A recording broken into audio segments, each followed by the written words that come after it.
कृष्ण कृष्ण हरे हरे हरे राम राम राम हरे हरे। नमो विष्णुपदाय कृष्णपृष्ठाय भूतले श्रीमते मधुसूदनाय नाम्ने नमस्ते मधुसूदनाय भक्तिपात्र्याय ते दुर्लभ कृष्ण भक्ति में अति सरल काज में।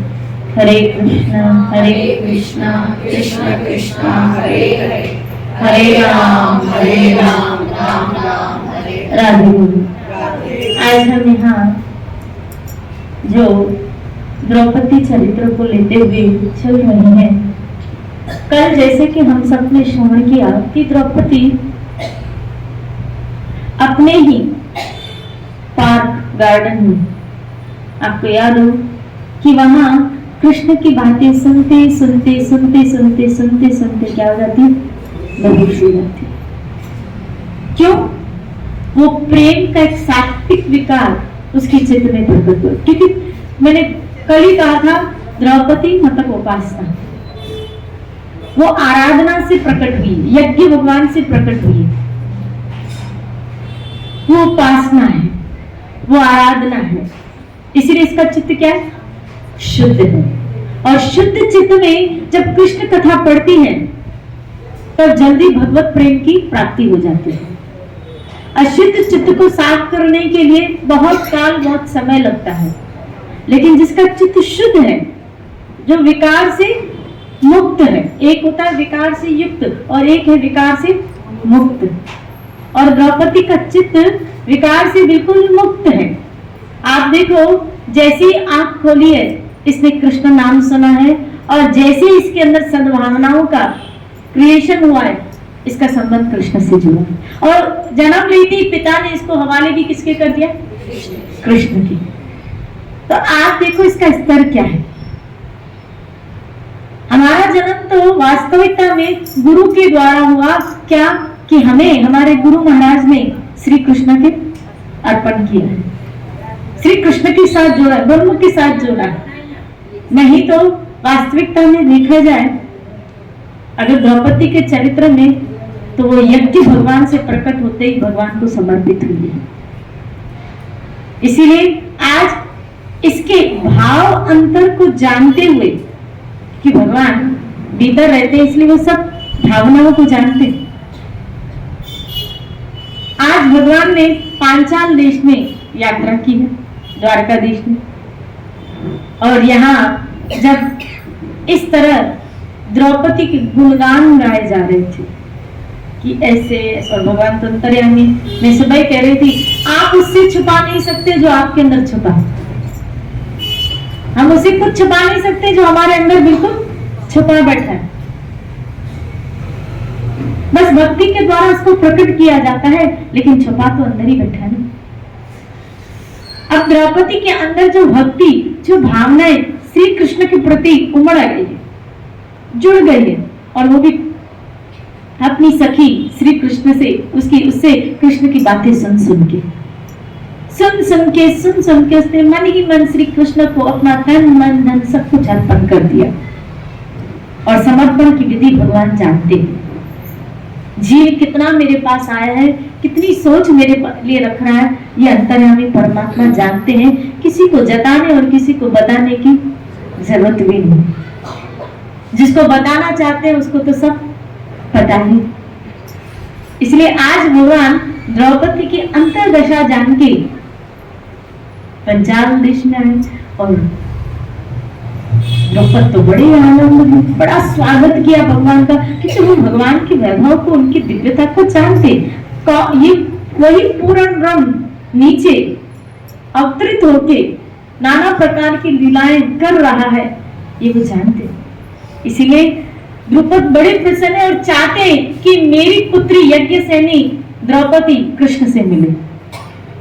तो जल्दी जल्दी खबर दी इसकी सखियों को, क्या कि जल्दी करो, यज्ञसेनी को बताओ, द्रौपदी को कहो श्री कृष्ण आए हैं, आए उसके क्या करें, दर्शन करें, अपना जीवन धन्य करे, उसको बोलो आए कृष्ण के दर्शन। लेकिन द्रौपदी तो यहाँ अचेत पड़ी, द्रौपदी अचेत पड़ी है। अब जल्दी जल्दी बुलाए, जल्दी जल्दी बुलाए, जल्दी जल्दी बुलाए, लेकिन इतनी देर वो नहीं आई। पिता को जब इस बात का पता चला, वैद्य को बुलाया गया, लेकिन नाड़ी देखे तो पता चले कि इसको तो कुछ है नहीं, तो हुआ क्या, फिर क्या बताए कौन सा रोग लगा इसको, ये क्या देखना चाहती है। लेकिन जो देखना चाहती है वो भी आतुर है, इसलिए कहा द्वारका से देखो यहाँ चला है, निकल गया अंदर की आवाज को सुन, पुकारा जब चले आए मोहब्बत हो तो ऐसी हो। फिर आप कहेंगे हम तो बुलाते हैं आता नहीं, तुम्हारी पुकार में भी तो वो दम नहीं, हमारी पुकार में भी तो अभी तक वो दम नहीं, उस पुकार में अभी तक वो आर्तनाद आ ही का है। जिस दिन वो पुकार में दम आ जाएगा ना, वो आर्त स्वर आ जाएगा ना, वो आपसे कहीं दूर नहीं। अब जैसे ही वैद्य ने देखा, बोला सब ठीक है, लेकिन समझ में नहीं आया। इतने में एक सखी ने कान में कहा कृष्ण आए हैं।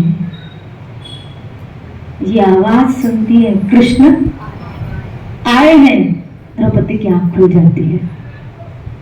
हाँ, ये पिपासु मन यही तो सुन रहा है, उसी को तो देखना चाहता है। कृष्ण आए हैं सुन के वो उठ खड़ी होती है, कहाँ है कहाँ है? बोला तुम्हारे पिता के साथ और में बैठे हैं, और पिताजी ने आज्ञा दी है जल्दी जल्दी चलो। क्या? उनके जाके क्या करने? दर्शन करने। शिरारे बोले। अब द्रौपदी सोच रही कि मैं उसको क्या सौगात दूं, मेरे ठाकुर आए लेकिन मैं उसको गिफ्ट क्या दूं, क्या सौगात दूं। पहले तो अपने आप को संवारने लगी, ये पहनो, ये नहीं पहनो, ये पहनो, ये पहनो, ये नहीं पहनो, ये पहनो, नहीं ये फिर उतार देती, फिर वो पहनती, फिर उतार देती कि ये सब उनको अच्छा नहीं लगे तो। शिरादे बोली। सारे श्रृंगार रस की भावनाएं द्रौपदी के अंदर आ रही है, प्रकट हो रही है कि अपने प्रियतम को अपनी हर चेष्टा से मैं उनको रिझाने की क्या करूं। लेकिन मैंने तो सुना है उनकी सुंदरता के मुकाबले में किसी की सुंदरता है नहीं। ऐसे बहुत समय बीत गया, नितम नहीं आई, तो कर क्या रही है? इधर द्वारकाधीश खड़े हो गए जाने के लिए, और पिताजी ने मुझे आज्ञा दी है क्या, वो जैसे है वैसे लेके आओ। और ये तो क्या, खुले बिखरे बाल पड़े हैं, साड़ी जैसे पहनी हुई है। बोला अभी ऐसे ही चलो, ऐसे भी पुजारन लग रही हो, और ठाकुर जी को पुजारन ही लोग अच्छी लगती है। शिराजे बोली मतलब पुजारन लग रही हो, और इसी क्यों, तुम जिसकी आराधना करती है ना उसको पुजारी ही चाहिए। तुझे मिल गई पुजारन, मुझे मिल गया ठिकाना। तुझे मिल गई पुजारन, मुझे मिल गया ये ठिकाना। हे गोविंद, मुझे आपके चरणों में ठिकाना मिल गया। अब द्रौपदी सोच रही है कि जाऊं, लेकिन उसको कुछ बोल तो करी। आखिर भगवान से रहा न गया, सोचा जहां द्रौपदी मैं वहीं चला जाऊं। शिरादे बोली ये आ नहीं रही है, लज्जा है, संकोच है, समय का अभाव। क्या? तो द्रुपद से कह रहे हैं भाई मेरे जाने का समय निश्चित हो गया है, चलो मैं ही अपने भक्त से मिलके जाता हूँ। शिरादे हाँ, तू न आया तो हम तेरे घर पर सनम चले। शिरादे बोलिए, शिरादे बोलिए, चले। ठाकुर उसको कौन सा बंधन है, उसको कौन सा बंधन है।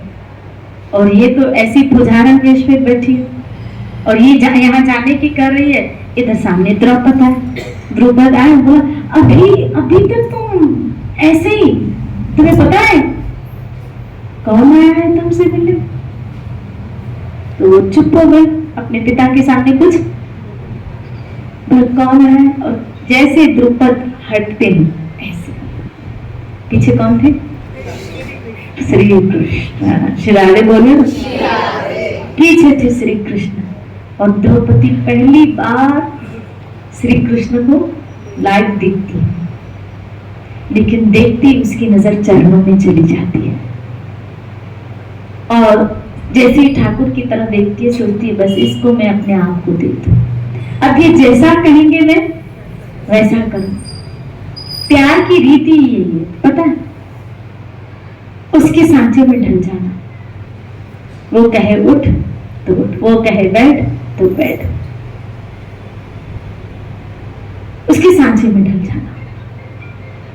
अब वो जो फूल जो मैंने बताया था, उसके गार्डन में जो दो नील गुलाब का एक जो पौधा था, वो कहीं भी नहीं था, और इसके खाली गार्डन में ही वो नील गुलाब, और वो फूल लेके आती है और फूल भगवान के चरणों में डालती है। लेकिन जैसे चरणों में डालती है, द्रौपदी की आंखों से आंसू बह आते और उन फूलों के साथ आंसू भी समर्पित हो जाते हैं।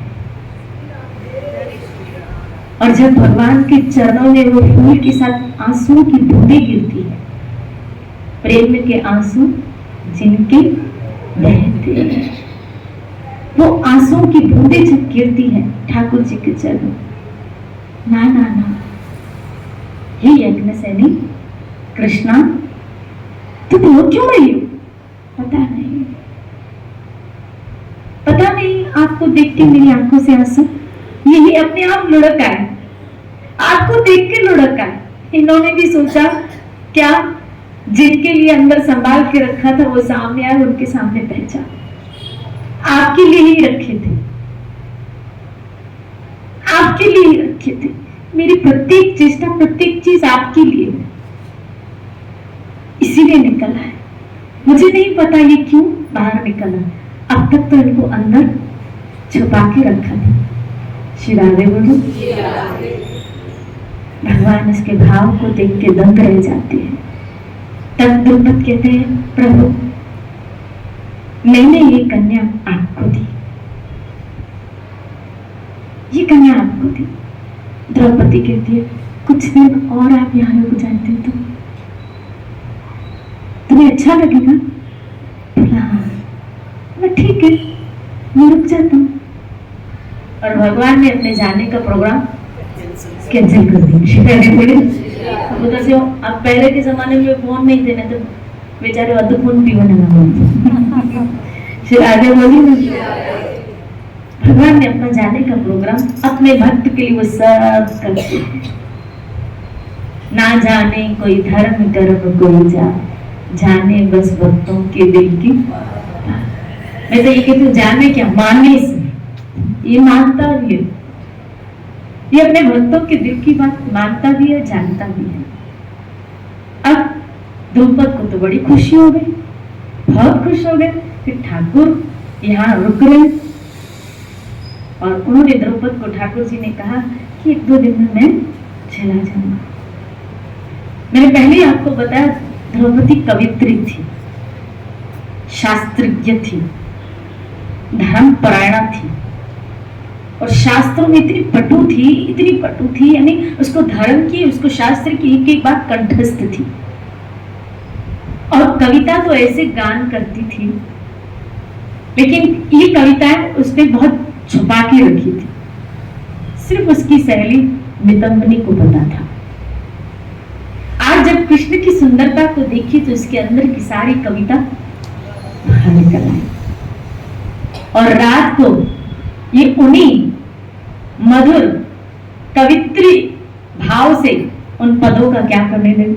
और इसका कंठ इतना मधुर था कि जस्ट द्रौपदी के कक्ष के पास में ही भगवान का कक्ष था, बिल्कुल।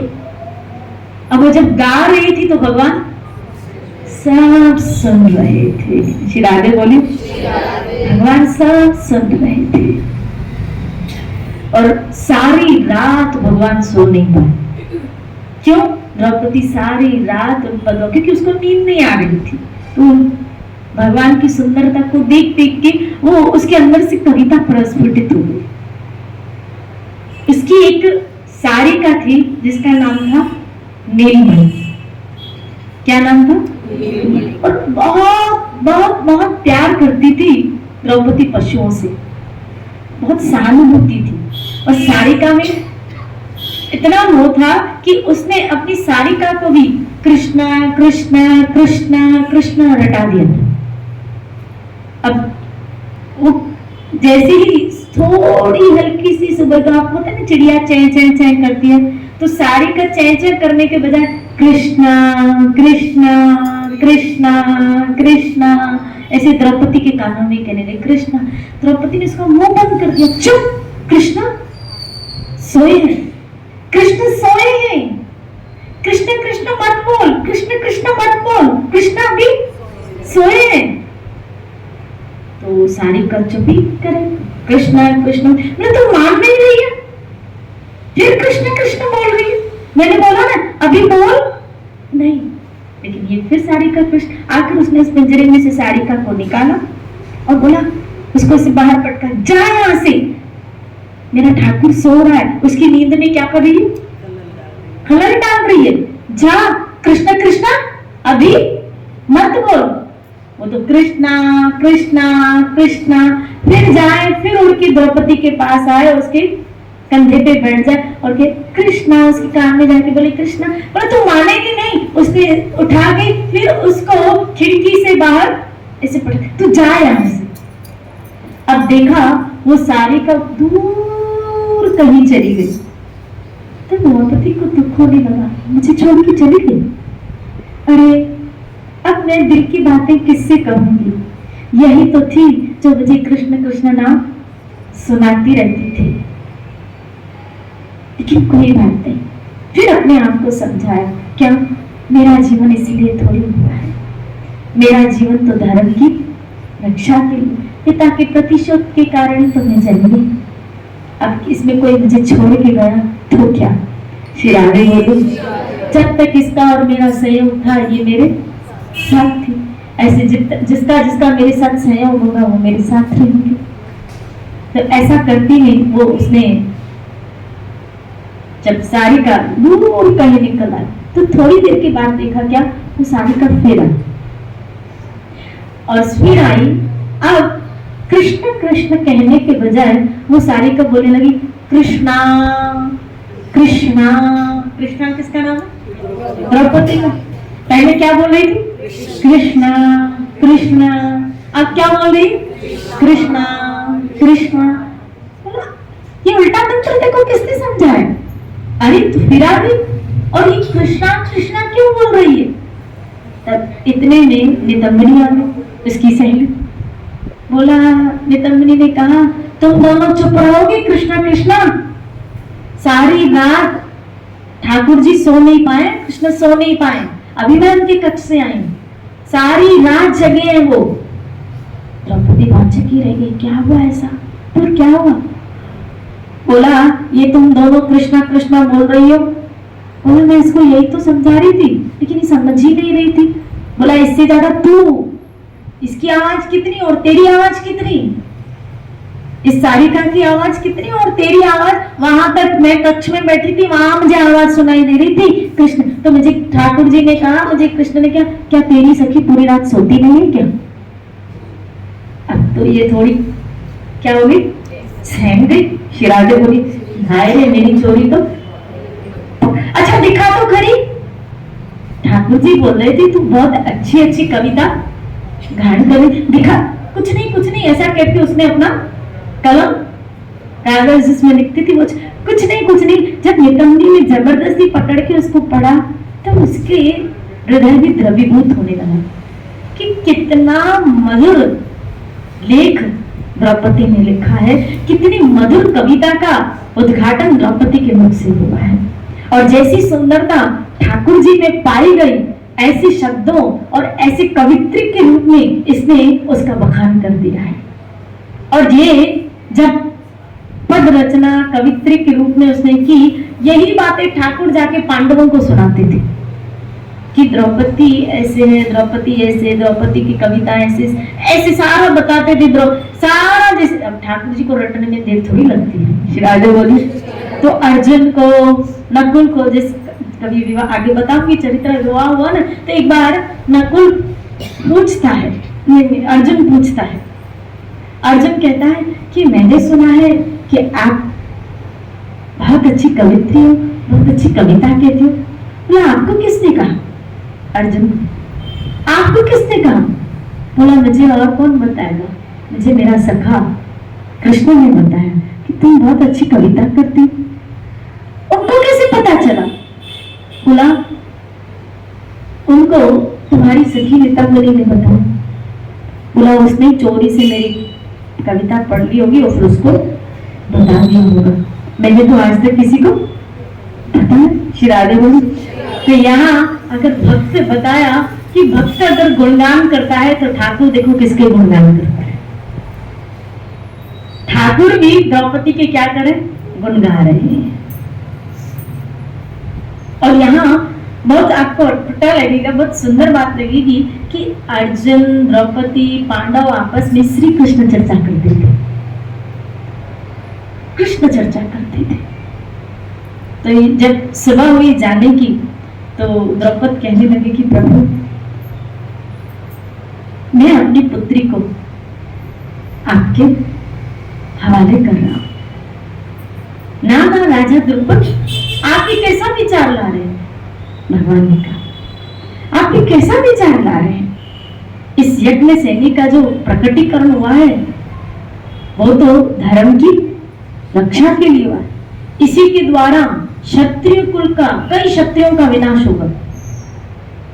इसी के द्वारा धर्म की क्या होगी? स्थापना होगी। आगे चल के ये मेरे कार्य में क्या करेगी? सहायता करेगी। ये मेरे कार्य के लिए प्रकट हुई है। इससे मुझे कुछ कार्य करवाना है, विशेष प्रयोजन लेके इसका जन्म हुआ है।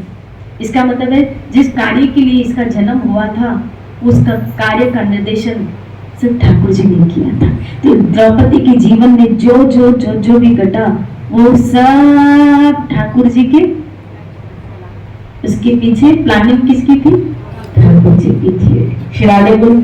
चाहे फिर वो समाज को शिक्षा मिले, चाहे फिर वो स्त्री जात को शिक्षा मिले, चाहे वो धर्म की स्थापना हेतु, लेकिन इसके पीछे अगर किसी की प्लानिंग थी तो मात्र मेरे ठाकुर की थी। यूं कहो, मैं ऐसा कहूं तो इसमें भी कोई हर्ज न होगा।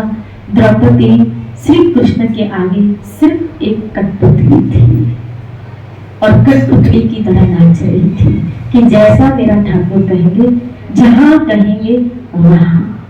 श्री राधे बोली जिधर कहेंगे। मैंने तो इनको अपने आप को दे दिया, समझना, मैंने इनको अपने आप को दे दिया। अब ये मुझे कहां देते हैं, ये इनकी मर्जी।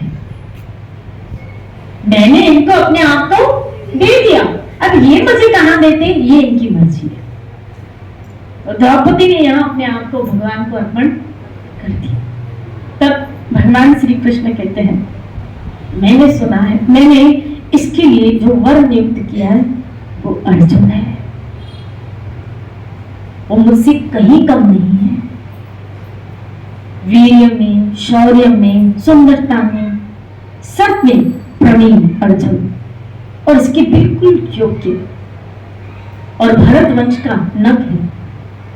और गीता में भी कृष्ण ने कहा पांडवों में मैं अर्जुन, इन दिनों में मैं हूं, तो इसी तरह पांडवों में मैं अर्जुन हूं। श्री राधे बोली। तो एक तरह से भगवान अर्जुन के रूप में द्रौपदी रूपी भक्त को क्या कर रहे थे? स्वीकार, क्योंकि उन्हीं के द्वारा धर्म की स्थापना करनी थी, महाभारत युद्ध करवा के। और उसका कारण क्या बनती? द्रौपदी। इस द्रौपदी के द्वारा ही ये संहार होता और फिर युग परिवर्तन। भगवान ने द्रौपदी को कहा मुझे तुम्हारे द्वारा युग परिवर्तन कराना है, तो नए युग की निर्माण करता होगी, मुझे तुमसे विशेष कार्य का प्रयोजन है, इसलिए तुम मेरे कार्य में क्या करो? सहायता करो। हाँ प्रभु, अगर आपकी थोड़ी सी सेवा में मैं काम आ गई तो ये मेरे, याद रखना, भगवान के किसी कार्य में, उनकी सेवा में हम थोड़े भी सहयोगी बन जाए तो इससे बढ़कर हमारे अहोभाग्य क्या हो सकते? ये तो हमारे भाग्य हो गए हुए कि भगवान की कोई सेवा में हमें कोई सेवा का मौका मिला। श्री राधे बोली। जैसे यहाँ कथा हो रही है और आपको कथा सुनने का मौका मिला। अभी आएगी जगन्नाथ रथ यात्रा और उसमें भी हमको भगवान की महिमा बढ़ाने का मौका मिले। श्री राधे बोली। अब उस मौके का कौन फायदा उठाता है, या फिर वो कि हम एक, जैसे द्रौपदी ने कहा, ये मेरा अहोभाग्य है कि मुझे चुना गया, आपने मुझे चुना है आपकी सेवा के लिए, क्योंकि आपकी सेवा में प्रभु कोई कमी तो साहिब के दरबार में कमी कछु की नहीं, के दरबार में भी कमी थोड़ी है, सेवकों की कमी थोड़ी है। और एक एक सेवक, आप देखो जब भगवान अर्जुन को अपना विश्व रूप दिखा रहे हैं, जब अर्जुन कह रहे हैं कहीं मैं शिव, कहीं नारद, असित, देवल, व्यास, इन सबको आपके अंदर देख रहा हूं, किस तरह आप इस जगत के व्यापक है प्रभु, मैं देख रहा हूं। उस जगत व्यापी ईश्वर की थोड़ी उनको कोई सेवा मिल जाए, हमारा तो जीवन ही धन्य हो जाए। श्री राधे बोले, मैं आज जो कहेंगी, आप जो मुझसे करवाए, जहां ले चलोगे वहीं मैं चल, जहां नाथ रख लोगे वहीं मैं, जहां ले चलोगे वहीं मैं चलूं, जहां ले चलोगे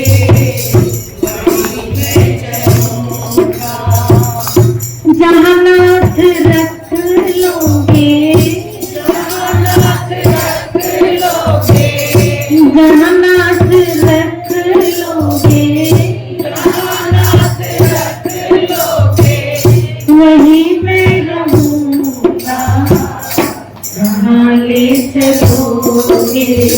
समर्पित व्यक्ति क्यों मैं नहीं बोलता, समर्पित व्यक्ति के जीवन में क्यों मैं ये नहीं होता कि क्यों मेरे साथ ऐसा, क्यों मैं ऐसा, क्यों, यहाँ क्यों का सवाल अगर क्यों आ रहा है तो समर्पण कैसा भी भाई, फिर समर्पण कैसे, मेरे साथ ऐसा क्यों तो फिर तुम्हारा समर्पण कैसा। समर्पित व्यक्ति तो कहता है जो मेरे हरि ने विधान रखा है वही तो हुआ, और जो हुआ फिर उसी की इच्छा से हुआ, तो उसी की इच्छा से अगर हो रहा है तो सब कुछ अच्छा हो रहा है, इसलिए वो उसके विधान को क्या करता है, अच्छा समझ के स्वीकार कर लेता है। समर्पण स्वीकार करना सिखाता है, याद रखिए, समर्पण स्वीकार करना सिखाता है, हर स्थिति को स्वीकार करना सिखाता है। इसीलिए यहां द्रौपदी बिल्कुल समर्पित आत्मा है। अगर भगवान ने मेरे लिए जो चुना है फिर उसमें हस्तक्षेप क्या, उसने जो नियोजित किया के रखा है, उन्होंने जो मेरे लिए चुना है वही मेरे लिए श्रेष्ठ होगा। अब जैसे ही बात अर्जुन की निकाली और अर्जुन की महिमा करने लगे तो द्रौपद को कहा कि आप स्वयंवर कीजिए, आप स्वयंवर कीजिए द्रौपदी का, और जिसमें अर्जुन को वर के रूप में द्रौपदी चुनी। लेकिन यहां हुआ क्या था आपको पता है कि पांडव खटकते थे कौरवों की आंखों में, जिसमें मुख्यतः जो दुर्योधन था वो तो कतः नहीं सहता था, वो उनको कांटे समझ के वो चुपता था। कौरव और पांडव यूं कह सकते हो, सुर और असुर, यानी आपके ही परिवार में घर में दो तरह की वैरायटी के लोग रहते हैं, सुर भी असुर। शिरावे बोले और ठाकुर जी तो हमको समझाते परिवार में क्या, हमारे अंदर ही, हमारे अंदर भी देवता जैसा व्यक्ति भी है, हमारे अंदर ही असुर व्यक्ति भी है।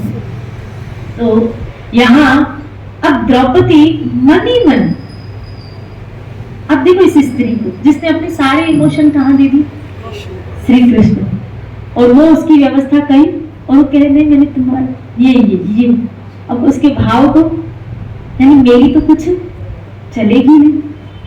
वो स्त्री सोच रही, द्रौपदी सोच रही मतलब मेरी कुछ भी मांग ले, मुझसे ऐसे पूछा भी नहीं जाएगा क्या कि तुम्हारे लिए तुम जिसे चाहती हो स्वयंवर में तो मतलब मैं अपने वर को किसी को चुनूं। लेकिन फिर मन में आया कि शंका क्यों कर रही है, ठाकुर ने चुना है ना, अपने आप को ही समझा रही ठाकुर ने चुना है ना, तो ठाकुर ने अच्छा ही तो उनकी व्यवस्था में शामिल हो जाना, द्रौपदी के मन में एक जगह बैठ गई। क्यों? क्योंकि ठाकुर ने चुना है, वो चाहते हैं मैं इसको भरूं। शिरादे बोले वो चाहते मैं इसको भरूं। तो अब अर्जुन के लिए नाना प्रकार की भावनाएं, और सारी भावनाएं एकदम से उसकी अर्जुन की तरफ बहती चली गई। नितंबनी से जब अर्जुन के विषय सुनती, अर्जुन ऐसा, यहाँ तक कि द्रौपदी सोचने लगी कि जिसकी महिमा श्री कृष्ण कर रहे, जिसकी महिमा श्री कृष्ण कर रहे, वो कोई साधारण तो नहीं होगा। और वाकई में अर्जुन का जो तेज, अर्जुन का जो गांडीव, अर्जुन का जो बल, शौर्य, इसमें कहीं कहीं कमी नहीं थी। तो अर्जुन, इसकी द्रौपदी की भावनाएं किसकी तरफ बहने लगी? अर्जुन की तरफ। अब उसके अंदर अर्जुन के प्रति सारे भाव आ गए। क्या? ऐसा अर्जुन ऐसा होगा, अर्जुन ऐसा होगा, अर्जुन ऐसा होगा, अर्जुन ऐसा होगा। जो भावनाएं पहले किसकी तरफ बहती थी? अब कृष्ण तो अंतर्यामी। कृष्ण ने जाते जाते कहा, सखी। क्या कहा? सखी। अर्थात अब तू और मैं कौन है? सखा है। शिरादे बोली, कहा सखी मुझे भूल मत जाना, मुझे भूल मत जाना। तुम जब भी मुझे पुकारोगी, तुम्हारे आगे पीछे नहीं रहूंगा। तुम जब मुझे आवाज लगाओगी, मैं दौड़ा चला आऊंगा तुम्हारे पास। जब ये आवाज सुनती है द्रौपदी कि आप मेरा साथ तो नहीं छोड़ेंगे ना, आप मुझे छोड़ेंगे तो नहीं। कृष्ण ने कहा, सखी ने तुझे कभी नहीं छोड़ा। कृष्णा कृष्ण के साथ जुड़ी हुई है, कृष्णा कृष्ण के साथ जुड़ी हुई है। इसीलिए तुम जब मुझे बुलाओगी मैं खड़ा रहूंगा। और ऐसा ही हुआ। जब भी द्रौपदी ने उसको बुलाया, आप देखो द्रौपदी के जीवन में न कभी ठाकुर ने उसको सुख में फंसने दिया, न कभी दुख में छोड़ा।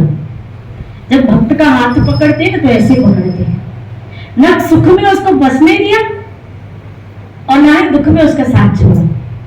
जैसे ही सुख आया, इंद्रप्रस्थ का राज्य मिला, सुख आया, युद्ध की रावी, ये सब हुआ, उसको फंसने नहीं दिया कि ऐसा नहीं ये फंस के मुझे भूल जाए। उसको सुख में फंसने, सुख की सांस लेने भी नहीं दी लोग। शिरादे बोले कि कहीं इसके जीवन से मैं निकल न जाऊं। शिरादे बोले, और द्रौपदी भी कभी श्री कृष्ण को भूल न पाए, क्योंकि कहते हैं ना, पहला प्यार तो आखिर पहला ही होता है। शिरादे बोले, और वास्तव में जीव का पहला प्यार है ही श्री कृष्ण, है ही श्री कृष्ण, क्योंकि है ही वो आदि से उसका। ये तो बाद में पता नहीं कितनों को हम अपना मान चुके, लेकिन वास्तव में वो है ही कृष्ण का। सखी मुझे भूल तो नहीं जाएगी ना? द्रौपदी की आंखों से आप कैसी बातें कर रहे हैं गोविंद? कृष्ण यूं कह के चले जाते हैं। स्वयंवर रचा गया। आज बहुत दूर दूर से राजा यहाँ पंचाल देश में राजा आए, लेकिन वहां दुर्योधन ने क्या षड्यंत्र किया था? क्योंकि मैंने पहले ही कहा कि दुर्योधन जो था, उसने, उसके अंदर पांडवों के प्रति बड़ा द्वेष था, और इतना द्वेष था कि उनको मारने के लिए वो नाना प्रकार के बचपन से षड्यंत्र करता रहता था। जैसे कि बचपन में भीम को क्या खिला दिया? जहर के लड्डू खिला। एक बार तो कुएं में उसको डाल दिया था ताकि मर जाए, और विशेषकर उसके भीम के साथ तो 36 कांप था, बंदी नहीं थी। गदा युद्ध में हमेशा वो बल में हमेशा कौरव हार जाते थे। यहाँ लिखा है कि कौरवों के पास, मैंने असुर वृत्ति और देव प्रकृति के व्यक्ति। पांडव बल में, शौर्य में, कला में, विद्वत्ता में, शास्त्रों में सबसे आगे थे, सबसे आगे, यानी हर चीज में वो आगे। लेकिन कौरवों के लिए बताया क्या, वो जुआ में, दूध कीड़ा में, नशे में, क्योंकि उनका मन वहां लगता नहीं था। तो यहाँ नहीं, सत्संग में नहीं तो कुसंग में तो लगेगा, तो उनका मन वहां लगता था, इसीलिए वो वहां ही जाते थे। श्री राधे। अब देखो ना, इसका साथी भी कौन बना, शकुनी। राधे गोविंद बोली, शाल और शकुनी आदि जैसे उसके आदि मित्र बने। लेकिन यहाँ पांडव शुरू से धर्मात्मा थे, कभी कपट उनके मन में नहीं आया और धर्म के लिए ही जी, इसलिए धर्मात्मा, धर्म के लिए जी। अब जैसे जैसे बड़े हो रहे थे तो ये घोषित हो रहा था कि युधिष्ठिर महाराज युवराज पद पर स्थित हो जाए। लेकिन ये बात धृतराष्ट्र को और दुर्योधन को डाइजेस्ट, क्योंकि दुर्योधन चाह रहा था युवराज मैं बनूं। श्री राधे बोली। धृतराष्ट्र भी चाह रहे थे कि क्या वास्तव में बड़ा पुत्र तो मैं हूं, तो मेरे पुत्र को राज्य मिलना चाहिए। लेकिन ये राज्य था किसका, पांडव का। अब ये भरत वंश चल रहा था, और भरत वंश यानी एक तरह से पूरे भारत को लेते हुए चल रहा था। आर्यव्रत का समाज यानी जो सदाचार थे वो इस भरत वंश में पनप रहे थे। यहाँ का द्रौपदी कभी कल्पना करती थी, कभी सोचती थी उस वंश के लिए, उस वंश के लिए वो सोचती थी कि कितना बड़ा वंश। श्री राधे बोली, बोलो ना श्री राधे। हरे कृष्णा कृष्ण कृष्ण हरे हरे, हरे राम राम राम हरे हरे। तो यहाँ धृतराष्ट्र ने क्या किया, एक राधे बोलो राधे। धृतराष्ट्र ने क्या किया, षड्यंत्र रचा। क्या षड्यंत्र रचा, बोला कि वाणावत में एक लाक्षागृह बनाया। और लाक्षागृह कैसा था, मतलब जैसे ये घर अपना ईंटों और पत्थरों का बना है, तो वो लाख का, किसका बना है, लाख का। और आपको पता है लाख में अगर आग लग जाती है तो फटाक से वो लाख पिघल जाती है, जल जाता है। तो अंदर से पूरा लाख का था, बाहर से ऐसे पेंट किया गया था कि इसको पता न चले। लेकिन अंतर्यामी भगवान तो सब जानते हैं, और जो धर्मात्मा लोग होते हैं उनकी रक्षा ईश्वर के द्वारा ही होती है। अभी पांचों पांडव धर्मात्मा थे, इसीलिए वो धृतराष्ट्र कहने लगे कि मैं इतना खुश हूं, मैंने तुम लोगों के लिए एक महल बनाया है, और मैं चाहता हूं उस महल की शोभा को तुम बढ़ाओ, क्या तुम वहां रहो।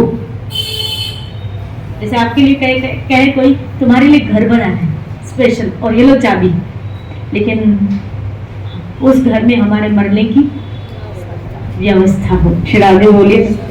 बस ऐसे ही कुछ पांडवों के साथ था। लेकिन कृष्ण तो सब जानते थे, और विदुर ने ये बात जान गए, इसलिए विदुर ने चुपके से उनके कानों में ये बात कह दी थी, क्या ऐसी व्यवस्था है कि आपके मारने की पूरी प्लानिंग है, आप सोओगे ना रात को इस घर को जलाया जाएगा ताकि आप रातों रात उसमें जल के मर जाओ। देखा, सामने सज्जन बन के आते, लेकिन कौन किसके मन में दुराचार है क्या पता। श्री राधे बोले। सामने से तो हमारे क्या बन के आते, वेल विशर बन के आते।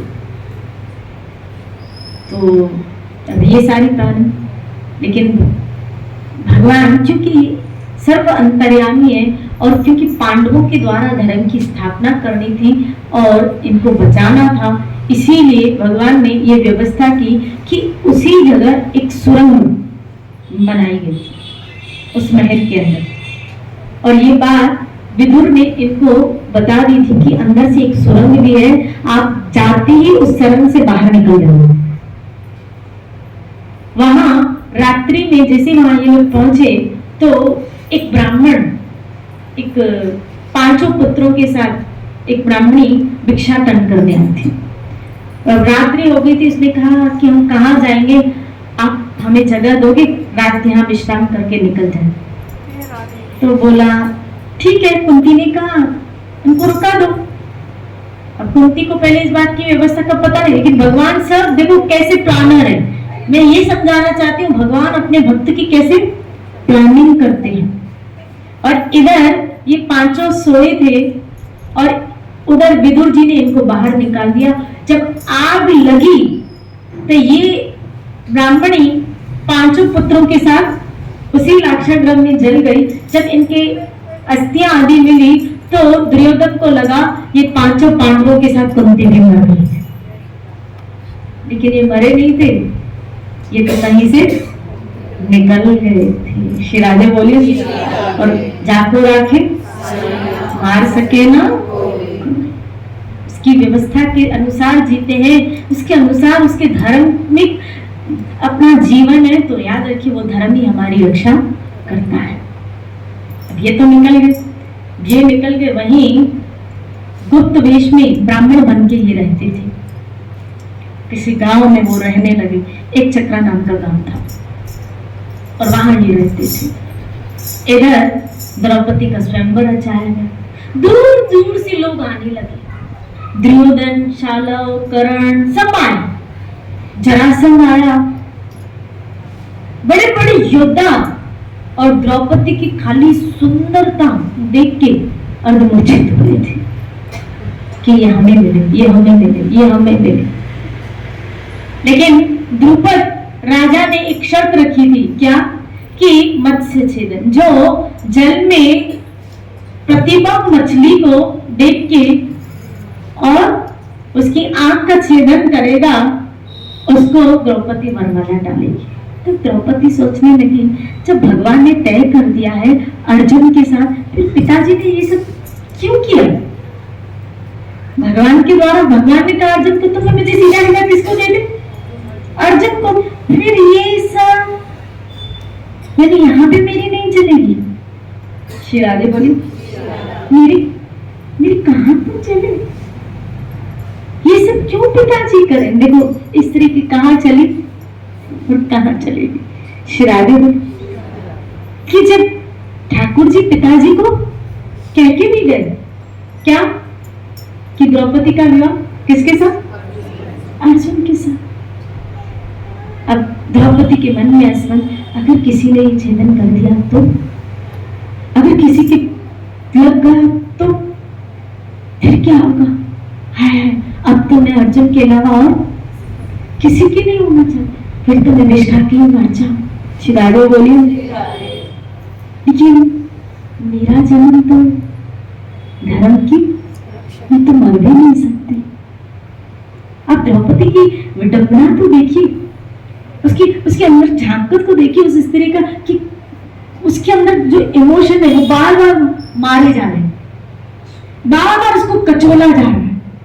श्री राधे बोली और ये भय तो लगा क्या, इतने कर्ण जैसा, कर्ण कम थोड़ी होता था, बड़े बड़े योद्धा वहां आए हुए थे और अशुभ वृत्ति के लोग आए हुए थे।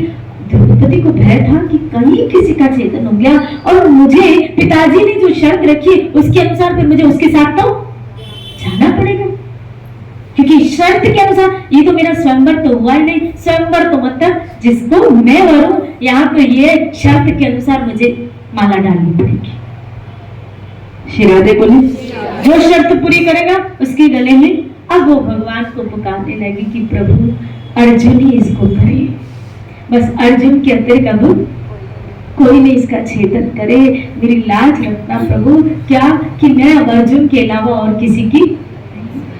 श्री राधे बोली लेकिन अब यहाँ कृष्ण भी आए, बलराम आए, सब आए, द्वारका से भी, और इधर द्रुपद महाराज को खबर दी कि ऐसे ऐसे सुना गया है, क्या पांडव तो जल के भस्म हो गए।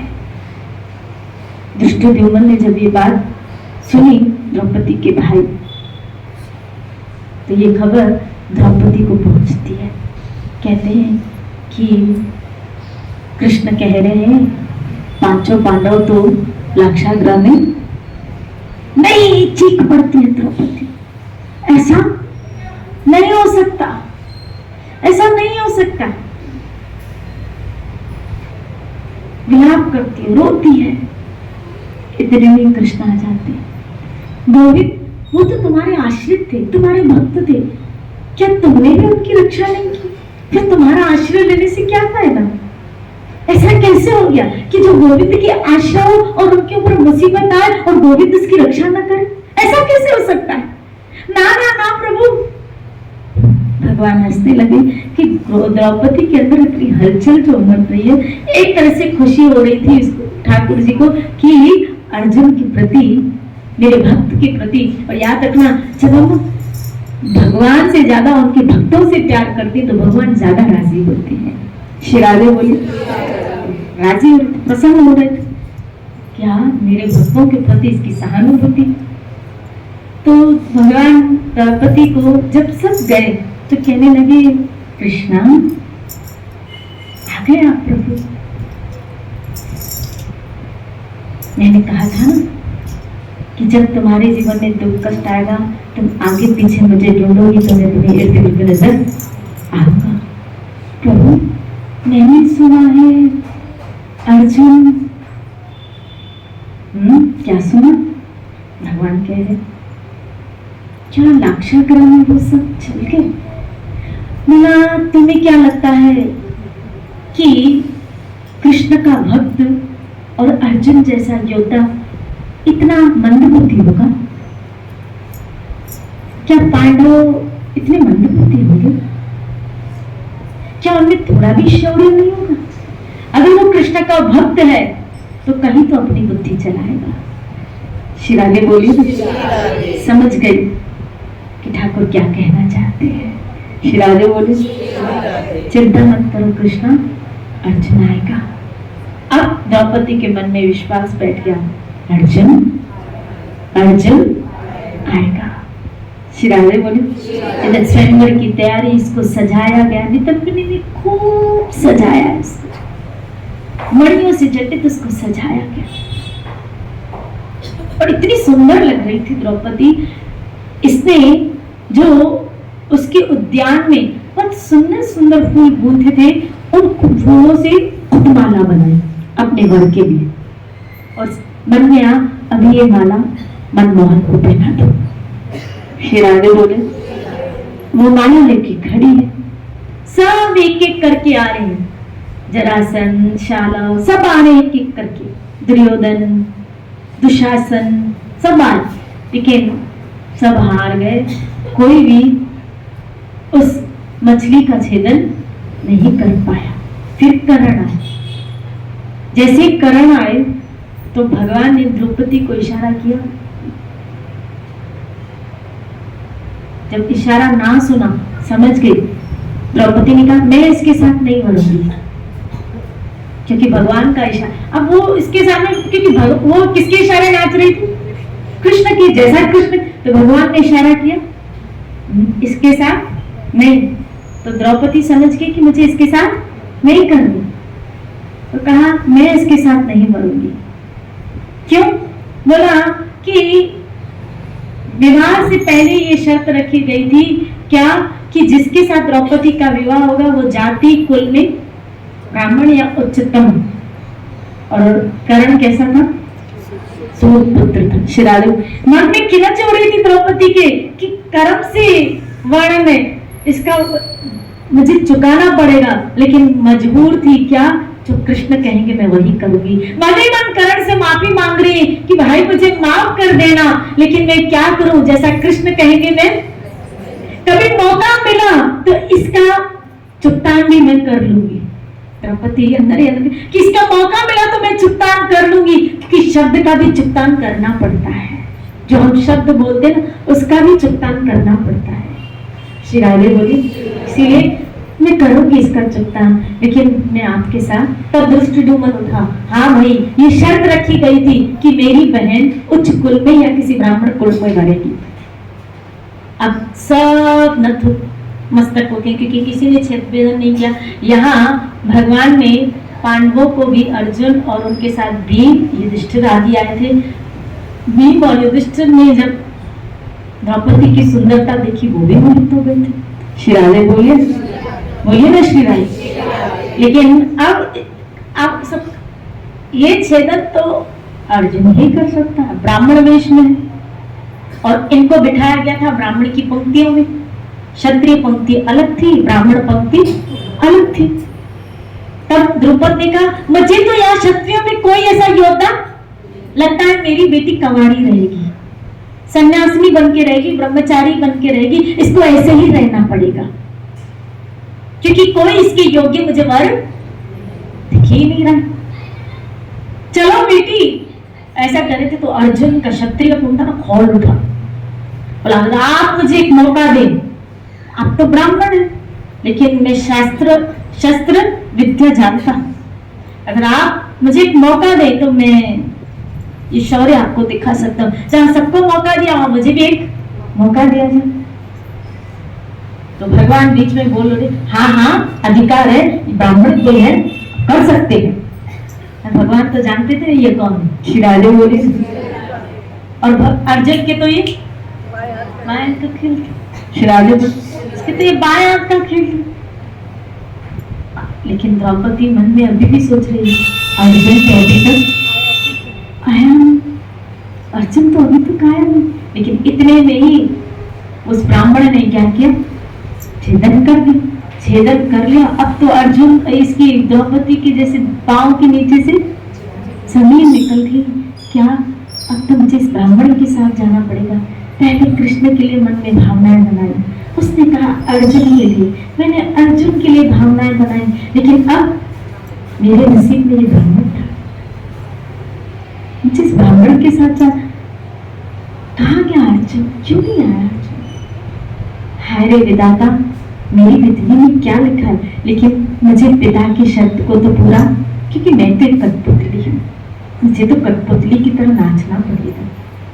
इन्होंने कहा जो शर्त पूरी करेगा, और क्योंकि मैं अपने पिता का प्रतिशोध पूरा करने के लिए यज्ञ कुंड से प्रकट हुई हूँ, तो ये ऐसा जमाई इनको मिलेगा जो इनका प्रतिशोध पूरा कर सके। श्री राधे बोली द्रौपदी तू अपने लिए थोड़ी जन्मी है, तू याद कर, तू तो अपने पिता का प्रतिशोध पूरा करने के लिए जन्मी है। श्री राधे बोली। ये सोच के द्रौपदी फिर अपनी भावनाओं को मार देती है। श्री राधे बोली। अब इस ब्राह्मण का हाथ जब द्रौपदी के साथ, और वो वरमाला जो थी द्रौपदी को कहा गया कि इस ब्राह्मण कुमार को पहना, लेकिन उस ब्राह्मण कुमार के निकट ही कृष्ण खड़े थे, तो वो सटक के लगे हुए थे, और द्रौपदी की नजरें नीचे थी, उसको देख भी नहीं रही थी, नीचे ही थी। लेकिन नीचे जब पांव पे उस ब्राह्मण कुमार की नजर पड़ी तो कृष्ण जैसे लग रहे थे, बिल्कुल बिल्कुल कृष्ण जैसे उसको लगे। लेकिन वो उसका ध्यान पूरा किसमें था, चरणों में, अर्जुन के चरणों में था, पूरा ध्यान वहां था। तो माला वहां की जगह वहां पहना रही है, यानी अर्जुन की जगह किसको पहना रही, कृष्ण को पहना रही। उसको लगा क्या, उसको याद ही नहीं था। तब ठाकुर जी कह रहे कृष्णा क्या कर रही हो, बस उसको होश आया, क्या कर रहे, बोला मैं नहीं माना यहाँ पे ना, मैं तुम्हारा ध्यान नहीं दिलाता तो आज तो वर मैं ही बन जाता। श्री राधे बोलिए ना, बोलो ना श्री राधे, माला इधर पहनाओ। और वास्तव में वो माला तो द्रौपदी ने बनाई कृष्ण के लिए थी। श्री राधे बोलिए, बोलो ना श्री राधे। और ये नर नारायण का स्वरूप दोनों युगल यहाँ खड़े खड़े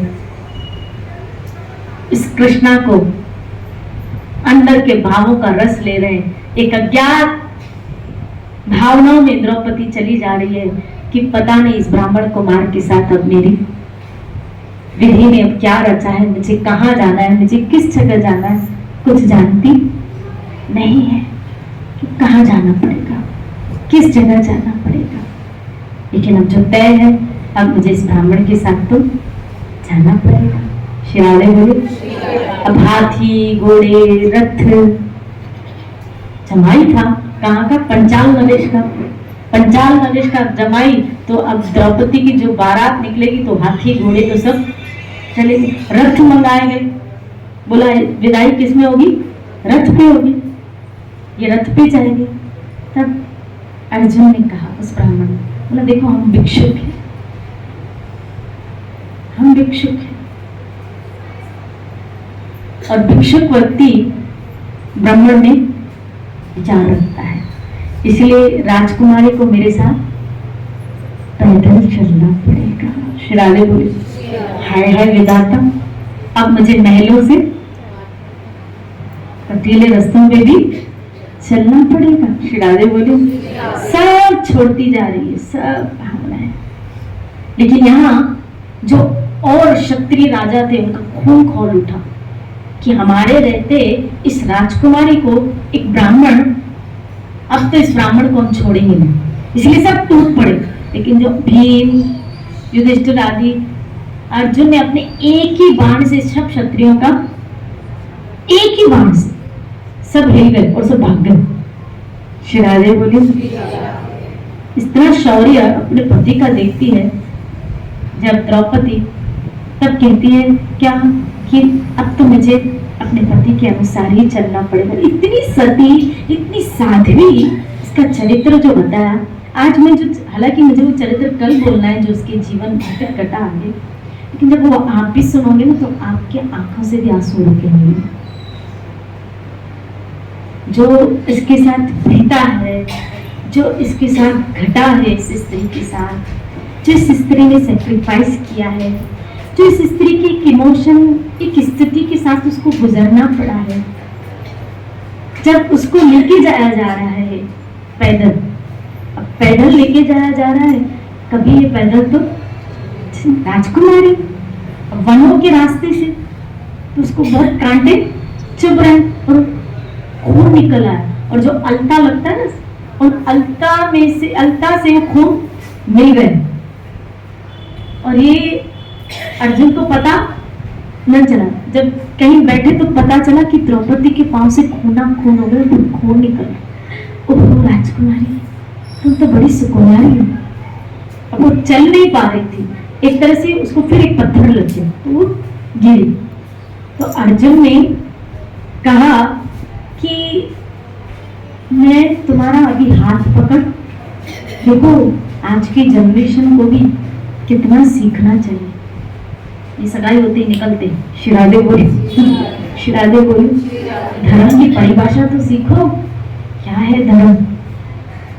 अर्जुन कह रहा है हे, हालांकि देखो सब राजाओं के सामने इसको ब्याया है, ब्याह के बाद तो हाथ लगा सकता है ना, मैं आपको हाथ नहीं लगा सकता।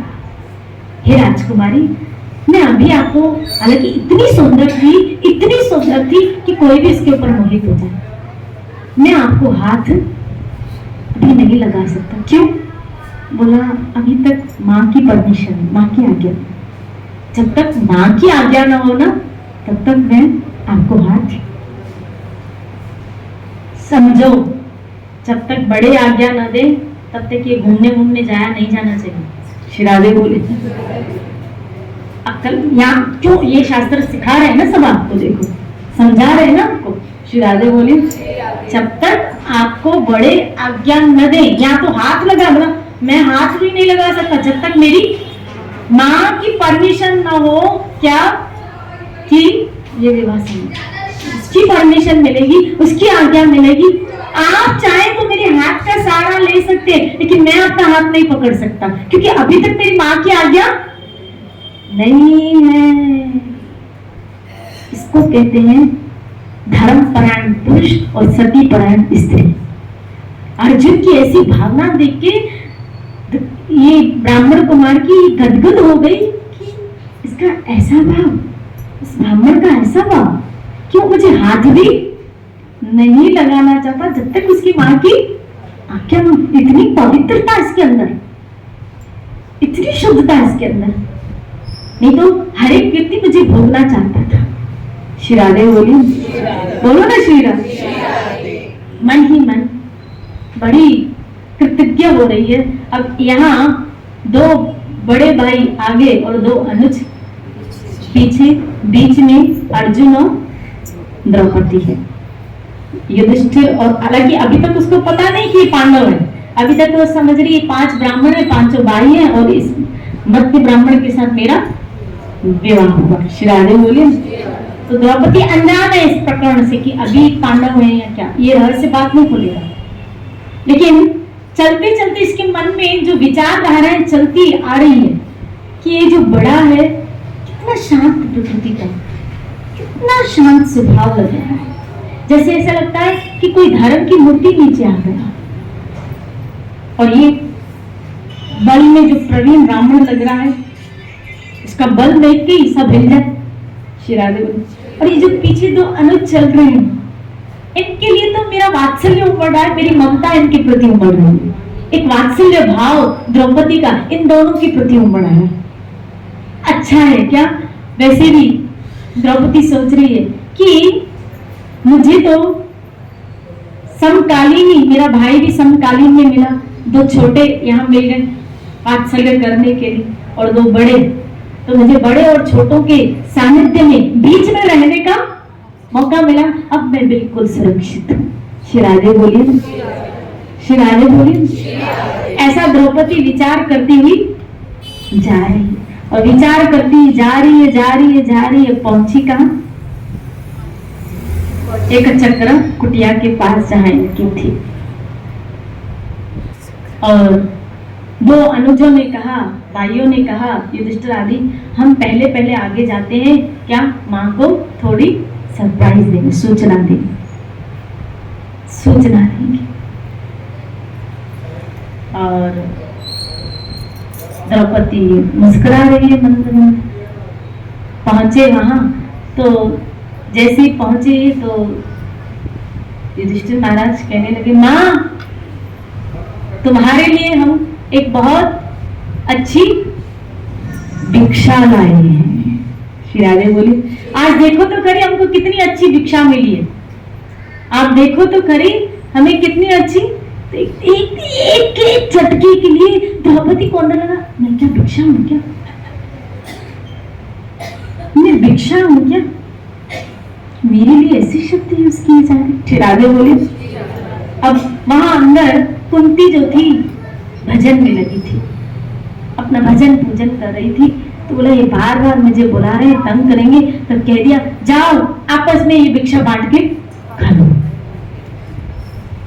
आपस में 5 पांडव ये भिक्षा बांट के खा लो, 5 बांट के खा लो भाई। बस ये कहना था कि 5 के पैरों से जैसे जमीन निकल गई। श्री राधे बोली। द्रौपदी एक तरह से फंक रह गई, क्या कि क्या बोला जा रहा है, मैं कोई भिक्षा पात्र हूं, मैं कोई बांटने की चीज हूं, मैं एक स्त्री हूं, मेरे भी एक इमोशंस है। और युधिष्ठिर को ऐसे क्या बोलने की जरूरत थी, क्या भिक्षा, वो पहले गया था सूचना करने के लिए। द्रौपदी के मन में जो विचार चल रहे हैं, वो पहले सूचना करने के लिए गया था ना, तो पहले ही बोल देता था क्या कि माँ देखो अर्जुन क्या लेके आया, जीत के लाया। वो पहले ही वो तो सूचना करने गया था, तो सूचित क्यों नहीं किया? इसका मतलब है कहीं न कहीं युधिष्ठिर के मन में भी मुझे पाने की इच्छा थी। श्री राधे बोलिए। इसके मन में भी मेरे को पाने की काम था। अब वो क्योंकि मैं इसको ब्याही गई थी, ये जी मुझे अर्जुन ने जीता है, मुझे इस ब्राह्मण ने जीता है।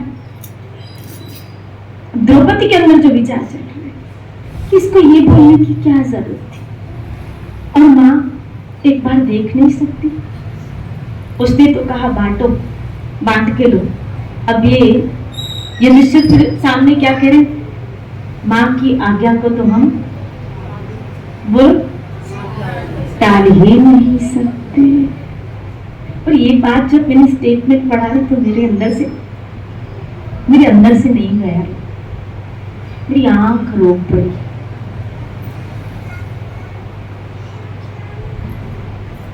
कि ऐसा कैसे उन्होंने ये कह दिया कि माँ की आज्ञा को, क्या ऐसा कुछ कुछ आज्ञा ऐसी होती कि हम नहीं पालन करते। यहाँ युधिष्ठिर महाराज कहते थे ना कि नहीं माँ, हमें नहीं चाहिए। बड़े थे। द्रौपदी कहती अरे मुझसे भूल से निकल गया, मैंने सोचा क्या तुम लोग कुछ भिक्षा लाए होंगे, तो मैंने वो सोच के दिया, वो सोच के बोला था। मैंने द्रौपदी को नहीं देखा, मैंने ये नहीं सोचा था। वो ही ऐसा बोल देती, वो ही ऐसा बोल देती। और युधिष्ठिर ने फिर क्या कहा, ठीक है मां की आज्ञा का तो हम। द्रौपदी का मन चलने लगा। शिराज, आप उस स्त्री की वेदना को तो फील करो, क्योंकि आप एक स्त्री हो। एक स्त्री की वेदना को फील महसूस कर सकती है कि कहीं हम इस जगह होते तो हमें हमारे अंदर क्या विचार चलते कि हम कोई बांटने की चीज है क्या, कि कोई भी आए और कह दे इसको बांट दो। क्या उस वक्त द्रौपदी के अंदर बीती होगी, उस स्त्री के अंदर क्या बीती होगी कि इन 5 पुरुषों में मुझे कहा जा रहा है बांटो। और इतिहास तो मुझ पे धब्बा लगाएगा। मैं सीता जानकी का चरित्र पढ़ती थी और जैसा बनना चाहती थी, और यहाँ मुझे कहा जा रहा है कि 5 पतियों में, इस 5 पुरुषों में बांटा जाए।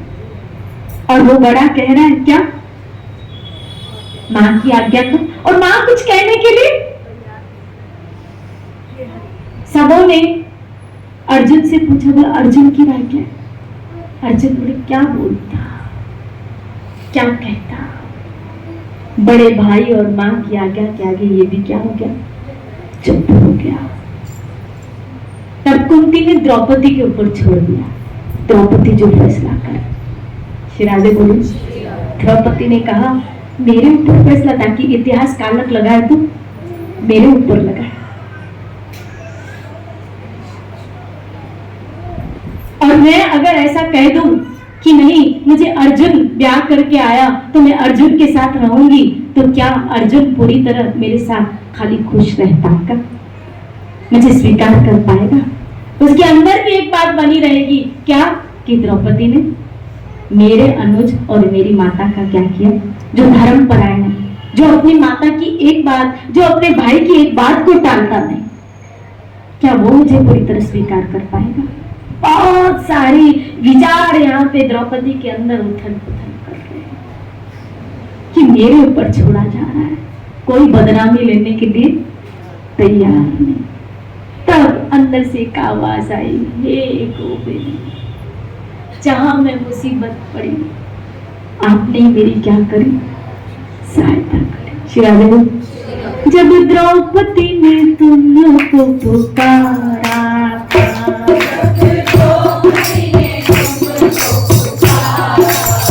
हाँ जब द्रौपदी ने तुमको पुकारा,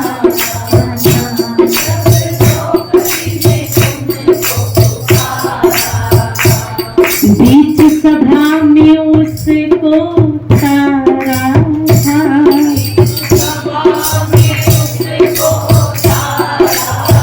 वो बीच सभा में उसको तारा था।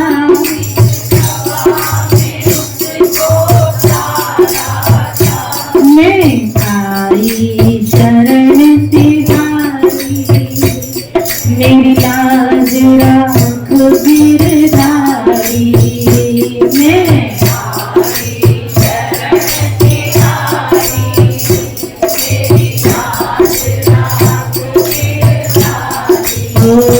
मेरी लाज राख गिरधारी, गिरधारी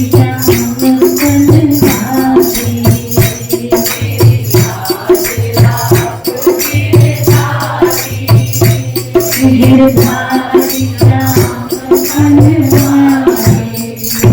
लेकिन अब ये फैसला कल पे छोड़ देते हैं, गिरधारी आ तो गया, लेकिन अब फैसला क्या होता है, क्योंकि द्रौपदी ने भी किसके हवाले फैसला छोड़ दिया, क्योंकि मेरी जिंदगी के फैसले सब आपने किए, मैं कैसे करूं, मेरी जिंदगी तो आपके फैसलों से चल रही है, तो यहाँ आके भी फैसला आपको को करना। अब कृष्ण क्या फैसला करते हैं वो कल पर छोड़ते हैं। कल इसी चर्चा को लेते हुए आगे बढ़ाएंगे। खूब भजन करो, अपने जीवन को धन्य करो। श्री राधे गुरु। जय जय श्री राधे, जय जय